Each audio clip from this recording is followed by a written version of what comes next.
अस्सलाम वालेकुम। आप देख रहे हैं learn to earn YouTube channel. हम पिक्सल लैब को ओपन करेंगे। पिक्सल लैब को ओपन करने के बाद प्लस के आइकन पर क्लिक करेंगे और यहाँ से हम शेप पर क्लिक करेंगे और यहाँ से एक शेप को हमने सिलेक्ट करना है। इसकी ओपासिटी को हमने बिल्कुल ज़ीरो कर देना है और स्ट्रोक को हमने फुल करना है, यानी कि 37 करना है। उसके बाद राइट पर क्लिक करना है और इसे रोटेट करके कुछ इस तरीके से हमने इसको सीधा करना है और इससे ड्रैग करके इसकी साइज़ को हमने बड़ा करना है।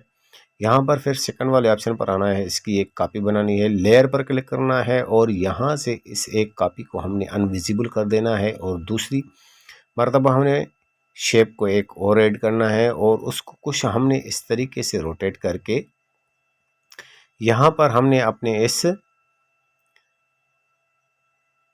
का जो है जनाब हमने क्या करना है कि रोटेट करना है इसको 45 पर और यहाँ से हमने ऐसे थोड़ा सा ऊपर ड्रैग करके कुछ इस तरीके से हमने यहाँ पर प्लेसमेंट करना है। प्लस के आइकन पर क्लिक करना है, यहाँ से फिर शेप को ऐड करना है। यहाँ से हमने शेप का जो है वो शेप चेंज करना है। उसके बाद हमने यहाँ से जनाब राइट पर क्लिक करके एग्जिट करना है। इसे रोटेट करके कुछ हमने इस तरीके से बनाना है और यहाँ पर हमने कुछ इस तरीके से सेट कर दिया। लेयर पर क्लिक किया, मर्ज पर क्लिक किया और इन तीन एलिमेंट्स को हमने मर्ज करना है। जो हमने अनविजिबल किया था उसे अभी हमने अलहदा ही रहने देना है। उसके बाद हमने यहाँ पर नीचे स्क्रॉल करके आना है, इरेज कलर पर एनेबल करना है। ये हमारा कुछ इस तरीके से जो है वो डिज़ाइन बन चुका है। उसके बाद हमने राइट पर क्लिक किया। अब जो है हमने जनाब क्या करना है कि इसकी हमने एक और कॉपी बनानी है। इसकी हमने कॉपी बना ली है। उसके बाद हमने लेयर पर क्लिक करना है, लेकिन उससे पहले जो है हमने इसे इस तरीके से रोटेट करके बिल्कुल उल्टा कर देना है और यहाँ पर कुछ इस तरीके से सेटिंग में रखने के बाद इसकी एक और कॉपी बना देनी है, उसको हमने अनविजिबल कर देना है। अब जो यहाँ पर हमने सेकंड नंबर, अब हमने यहाँ पर नीचे स्क्रॉल करके आना है। जो सेकंड नंबर कॉपी बनाई थी हमने उसका कलर चेंज करना है। उसका कलर जो है हमने यहाँ पर ऑरेंज कलर लेना है। ऑरेंज कलर को हमने यहाँ पर सिलेक्ट करना है और यहाँ पर जनाब अब हमने नीचे स्क्रॉल करके आना है और इस ऑरेंज कलर वाले शेप को हमने स्ट्रोक देना है। स्ट्रोक को इनेबल करना है और स्ट्रोक की विड्थ जो है वो हमने तकरीबन 5 से 6 रखनी है। उसके बाद राइट पर क्लिक करना है और यहाँ से एग्जिट करना है। अब इन दोनों एलिमेंट्स को हमने आपस में मर्ज करना है। मर्ज करने के लिए मर्ज वाले ऑप्शन पर क्लिक करेंगे और इन दोनों ऑप्शंस को हम सिलेक्ट करेंगे और फिर मर्ज पर क्लिक करेंगे, ओके पर क्लिक करेंगे और यहाँ पर इरेज कलर पर क्लिक करेंगे। इरेज कलर को इनेबल करेंगे, कुछ इस तरह की डिज़ाइन हमारी क्रिएट हो जाएगी और यहाँ से टॉलरेंस को हमने बढ़ा देना है। उसके बाद जनाब हमने यहाँ पर जो है जो हमने एक कॉपी अनविजिबल की थी, अब हमने उसको विजिबल करना है और उसको हमने यहाँ पर जो है नीचे लेकर इसके ऊपर रखना है। जो हमारे ब्लैक कलर की यू टाइप है हमने इसको बिल्कुल उसी तरीके से रोटेट करके रखना है, यानी कि सीधी सिमत में रखना है। कुछ इस तरीके से हमने रखना है और यहाँ पर अब हम जो है लेयर पर क्लिक करेंगे और अपने इन ये जो हमने मर्ज किया हुआ है ऑरेंज कलर और ब्लैक कलर को, इसको हम लॉक कर देंगे और बाकी जो हम दूसरा एलिमेंट जिस पर हम काम कर रहे हैं उसको सिर्फ हम मूव करेंगे इसकी जगह वगैरह देने के लिए। तो इस तरीके से कुछ सेटिंग के बाद अब हम यहाँ पर गेट इस्तेमाल करेंगे। गेट सेटिंग ऑप्शन पर क्लिक करेंगे तो यहाँ से ये लाइनें जो है वो मूव करना शुरू हो जाएंगी। फिर हमने यहाँ पर एक शेप को ऐड करना है। शेप को हमने ऐड कर दिया और यहाँ पर हमने इस ब्लैक कलर के ऊपर कर दिया।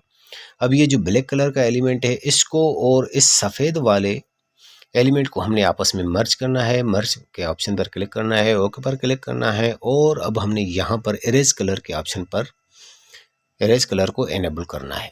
तो ये अब हमारी कुछ डिज़ाइन इस तरह से बन चुकी है। अभी इसमें बाकी काम है, अभी आप आगे आगे देखिए कि हम इसमें काम किस तरीके से करते हैं। तो यहाँ पर हमने अभी क्या करना है कि अभी जो है हमने ये जो ब्लैक कलर वाला हमारा पार्ट था इसको जो है वो हमने स्ट्रोक देना है। स्ट्रोक के ऑप्शन पर एनेबल करेंगे और स्ट्रोक की विड्थ जो है वो हमने 6 ही रखनी है, क्योंकि हमने पहले भी स्ट्रोक जो है वो 6 विड्थ का रखा था।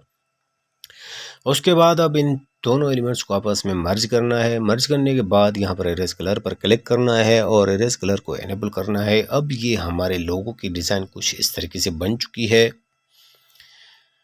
और जनाब अब हमने क्या करना है कि अब हमने यहाँ पर प्लस के आइकन पर क्लिक करना है, टेक्स्ट पर क्लिक करना है और यहाँ पर हम टेक्स्ट को ऐड करेंगे। यहाँ पर हम जो है अपने चैनल के इनिशियल लेटर्स लिखेंगे मेरे चैनल के नाम में जो है 2 वर्ड्स आ रहे हैं, लेकिन उससे पहले हम पूरा वर्ड जो है यहाँ पर लिख रहे हैं। उसके बाद हमने यहाँ पर नीचे ये रख दिया है नाम। अब जो है हमने यहाँ पर ए वाले सेक्शन पर आना है और यहाँ पर जो है हमने इसको फ़ॉन्ट चेंज करना है। फ़ॉन्ट चेंज करने के लिए माय फ़ॉन्ट पर आएंगे। ये फ़ॉन्ट मैंने बाहर से डाउनलोड किया हुआ है, इसका लिंक आपको डिस्क्रिप्शन में मिल जाएगा।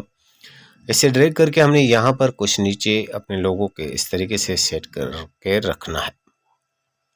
तो जनाब यहाँ पर स्पेसिंग के ऑप्शन पर आना है। ये लेटर्स आपस में काफ़ी मिले हुए थे, हमने इसकी स्पेसिंग बढ़ानी है। उसके बाद हमने राइट पर क्लिक करना है और यहाँ पर इसका हमने कलर चेंज करना है। यहाँ पर मैं कलर 2 कलर,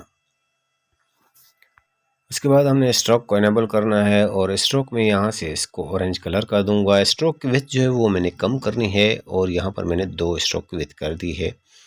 उसके बाद जनाब अब हमने यहाँ पर जो है ये हमारा कुछ इस तरीके से हो चुका है। प्लस के आइकन पर क्लिक करेंगे, शेप्स पर क्लिक करेंगे और यहाँ से हम एक शेप को जो है वो चेंज करेंगे। एरो का शेप लेते हैं, लेकिन हमने यहाँ पर एक लाइन बनानी है। ये एरो का जो हेड है ये हमने काट देना है बाद में, तो इस वजह से हमने एरो को पतला कर दिया, ग्रिड को इस्तेमाल किया ताकि हमारी चीज़ें जो है वो अलाइनमेंट में रहें, सही तरीके से एक बराबर लाइन में रहें। तो इस वजह से हम यहाँ पर ये ग्रिड इस्तेमाल करते हैं ताकि हमारी जो वो लोगों की लाइन वगैरह हमें पता चलती रहे कि हमारा काम सही लाइनिंग में हो रहा है या नहीं।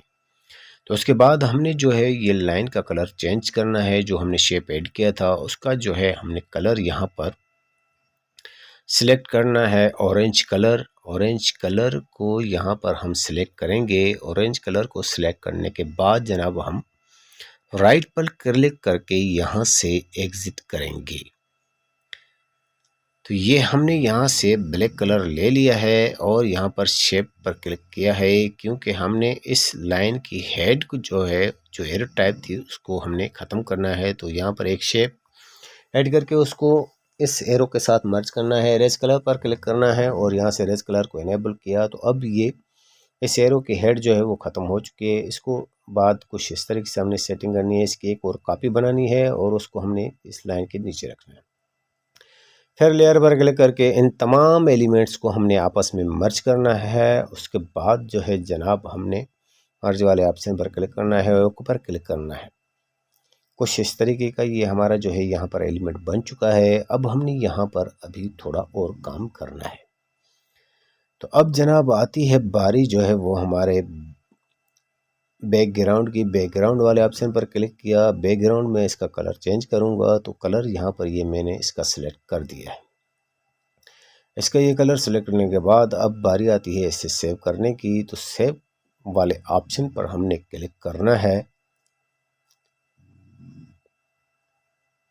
तो यहाँ पर ये सेंटर वाले ऑप्शन पर आएंगे और इसे रिलेटिव पोजीशन में करने के बाद अब हम इसे जो है वो सेव वाले ऑप्शन पर क्लिक करेंगे।